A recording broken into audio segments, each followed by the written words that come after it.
Borthakur IAS Academy, an endeavor of excellence. Borthakur IAS Academy. Hello everyone, welcome to Borthakur's IAS Academy, Northeast's premier institute for UPSC, APSC and NPSC preparations. I'm your friend Atreyi, and today I'm here with another segment of Current Affairs 365 with all the necessary news and updates which will help you prepare for your civil services examination, and along with it, it is also going to be helpful for any other Assam state government services. So don't forget to like and share this video and subscribe to our YouTube channel. You can also follow us on Facebook as well as Instagram. So now the first news is related to strategy in order to promote medical, rural and MICE tourism. MICE stands for meetings, incentives, conferences and exhibitions. Okay. The Ministry of Tourism, they have recently formulated 3 draft strategies with roadmaps for promoting medical and wellness tourism, development of rural tourism as well as promotion of this MICE industry in our country. So this news, it is going to be a bit long, okay, because we will see sector wise what is medical and wellness tourism, then what is rural tourism and what is MICE tourism. What are the scopes in our country for all these sectors, and finally we will see what all we are doing, what strategies we are including in order to spread the awareness about the same among the population, right? And finally, after discussing each sector, we will see the significance of this strategy. What are the challenges that we have to face? Okay, we will face here, and finally we will see the way forward through which we can materialize this idea. So first, coming to the medical and wellness tourism, it is described as the rapidly growing practice of traveling across international borders in order to obtain healthcare services, and this can be broadly classified into 3 categories: medical treatment, wellness and rejuvenation, and third is alternative care. India has a wide range of alternative care to provide to its visitors, okay, to all the foreigners who come for such medical treatment.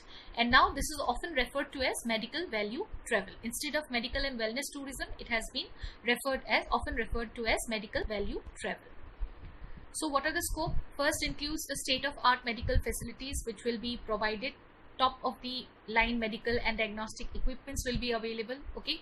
Then reputed healthcare professionals will also be there who will have high quality medical training, and they will also be fluent in English so that they can easily converse with the foreigners.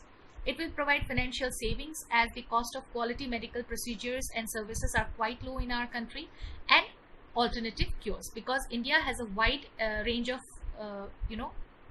facilities to offer, which includes yoga, Ayurveda as well as naturopathy for treatment. These are alternative options of treatment. Then the major strategy here includes the Heal in India brand for promoting India as a MVT destination, then capacity building, setting up of online portals which will provide one-stop solution for all the international patients, and finally convergence of wellness, hospitality and travel business. Then secondly, coming to the rural tourism, see, any form of tourism that showcases the rural life or art and culture, then health at the rural locations, these are a part of rural tourism, and they benefit the local community economically as well as socially. It is also in line with the vision of Atmanirbhar Bharat, as it provides opportunity to promote sustainable and responsible tourism. Scope in India includes the unparalleled culture, craft, music, dance and heritage which our country has to offer to the visitors, okay. Well developed agriculture and farms, they provide good facilities for staying as well as a beautiful experience while they are here. Then suitable climate conditions and biodiversity, and lastly the wide variety of options starting from the coastal areas to the Himalayan mountains, deserts, forests as well as tribal areas. We have a lot to offer to all the foreigners, right? I mean all the tourists. Then major strategy here includes the state assessment and ranking, which can be used as a tool for capacity building. Then enabling the digital technologies for rural tourism. They will enable broadband internet infrastructure in the rural areas with these tourism potentials. Then also it will help in developing clusters for rural tourism. And finally, thirdly, coming to the MICE, that is meetings, incentives and conferences and exhibitions. Main purpose here is to create a network for platforms of business, then industry, government and academic community, and engage them in meaningful conversations. This tourism is also known as events industry or meetings industry. Scope in India includes the core infrastructure amenities which are at par with most developed countries, and India has also consistently improved its ranking, okay, in various reports like the World Bank Ease of Doing Business and the Travel and Tourism Competitiveness Rank, etc. It has shown growing economic strength, and India has also progressed rapidly when it comes to areas like information technology and scientific research. So here the major strategies are Meet in India brand for promoting this industry, then providing infrastructure status for financing of the MICE infrastructure, and finally skill development for this industry. Now, how is it going to be significant for, how this idea is going to be significant for our country? First is its multiplier effect, because not only does the tourism sector provides high quality jobs, it also enhances investment and accelerates the development process, right? Then a great push to the service sector, as a large number of businesses engaged in this sector like airlines, hotels, surface transportations, etc. will also grow along with the growth of tourism industry. Then third is preservation of national heritage and environment along with the renewal of the cultural pride. This is also very important. Tourism will also help in promoting cultural diplomacy. People to people connect will increase, okay, and thereby it will promote friendship and cooperation between the states of our country and also globally. And this is also going to boost the other forms of tourism like ecotourism, nature reserves, wildlife tourism, Himalayan tourism, etc. However, there are some challenges here when it comes to infrastructure and connectivity, because deficiencies in infrastructure and inadequate connectivity, it hampers tourist visits. Then promotion and marketing is quite poor when it is compared to other countries, okay. Although it is increasing, but online marketing and branding, it still remains limited.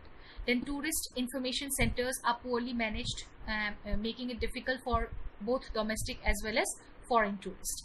Lack of skills among the tourist guides, okay. There are a limited number of multilingual trained guides, and this creates a problem in communication, right? And this causes a hinder which is in the tourist industry to grow, right? And there are some other drawbacks also, like India, it does not have a very good reputation, right, when it comes to hygiene. There is a perception about our country that it is not a very hygienic country, and this impacts the choice of India as a medical destination, which is the prime factor here, right? Then lack of prioritization for rural tourism at both state as well as national level, and finally lack of focused approach on MICE as an industry. So here what we need to do is that we'll have to adopt this One India One Tourism approach, because tourism encompasses multiple ministries and it takes place in and within many states. Thus it will require collective efforts and cooperation of both the center as well as the state. The next news is about Biotech Kisan program. The Ministry of Science and Technology has issued a special call for the Northeastern region as a part of its mission program known as Biotech Krishi Innovation Science Application Network, that is Biotech Kisan, okay. Now why it is specifically targeted towards the Northeastern region, okay, what is the special call here? We will have a look at that. The present call focuses on the Northeastern region as it is predominantly agrarian, with 70% of its workforce engaged in agriculture and allied sector for livelihood. The region produces merely 1.5% of country's food grain and continues to be a net importer of food grains even for its domestic consumption. Here the Northeastern region has untapped potential to enhance the income of the farming population by promotion of location-specific crops, horticultural and plantation crops, and as well as fisheries and livestock productions. So the Biotech Kisan hubs in this region will collaborate with the top scientific institutions across the country as well as the state agricultural universities or the Krishi Vigyan Kendras. and existing state agricultural extension services for demonstrations of technologies and training of farmers. Now, when it comes to use of or application of biotechnology in agriculture, which is also known as agricultural biotechnology, it is a range of tools including traditional breeding techniques which alters living organism or parts of organisms to make or modify products, improve plants or animals, and develop microorganisms for specific agricultural uses. Modern biotechnology today includes the tools of genetic engineering as well. For example, genetically modified organisms. These are plants, bacteria, fungi, and animals whose genes have been altered by manipulation. A very good example is BT cotton. We have recently discussed about it, right? It has been useful in many ways. Then another example is the biopesticides. These are naturally occurring soil bacteria, okay, that causes diseases on insect pests, and it is accepted in organic farming and is considered ideal for pest management. All these genetically modified organisms, they leads to a number of advantages in the crops, which includes less loss after harvest. Then these crops can be modified to have additional nutrient values for human welfare. Also, the use of some of these crops can simplify the work and improve safety for farmers, which allows more time on other profitable activities. However, there are some disadvantages too, which are related to the genetically modified organisms. First is antibiotic resistance. There is a concern that new antibiotic resistant bacteria, they could emerge, which would be difficult to tackle with conventional antibiotics. Then loss of biodiversity in organisms. Extensive use of these agri-tech varieties in seeds, they have made some agriculturists fearful, as this may hurt the biodiversity of the plant species, right? Then now coming to the key points of this particular mission, okay, it is a scientist-farmer partnership scheme which was launched in the year 2017 with a pan-India outlook. It will be following a hub and spoke model which will stimulate entrepreneurship and innovation in farmers, and this is also going to help the women farmers. These biotech Kisan hubs are expected to fulfill the technology required to generate agriculture and bioresource related jobs. Farmers are also exposed to best global farm management and practices. The responsible ministry here is the Ministry of Science and Technology, and the main objective was to launch for agricultural innovation with an objective that will connect science laboratories with the farmers and find out innovative solutions and technologies that are to be applied in the at the farm. The current progress includes 146 biotech Kisan hubs which are being established, covering all 15 agroclimatic zones and 110 aspirational districts of our country. And so far this scheme has benefited over 2 lakh farmers, and along with that 200 entrepreneurs have also been developed in entrepreneurships have been developed in the rural areas.